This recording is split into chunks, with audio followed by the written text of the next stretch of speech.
Eta minutu bateko isilunea egingo dugu Joserra Brizuela Castroko arraunzalearen omenez.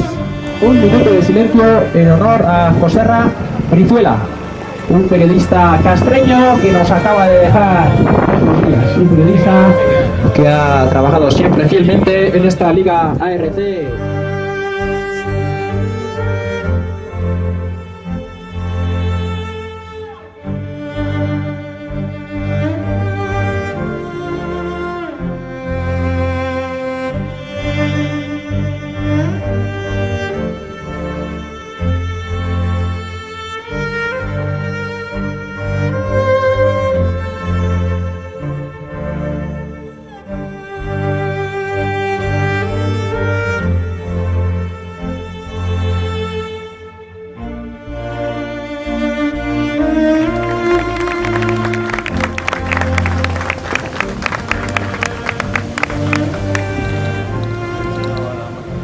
Goyan pegó Joserra Brizuela.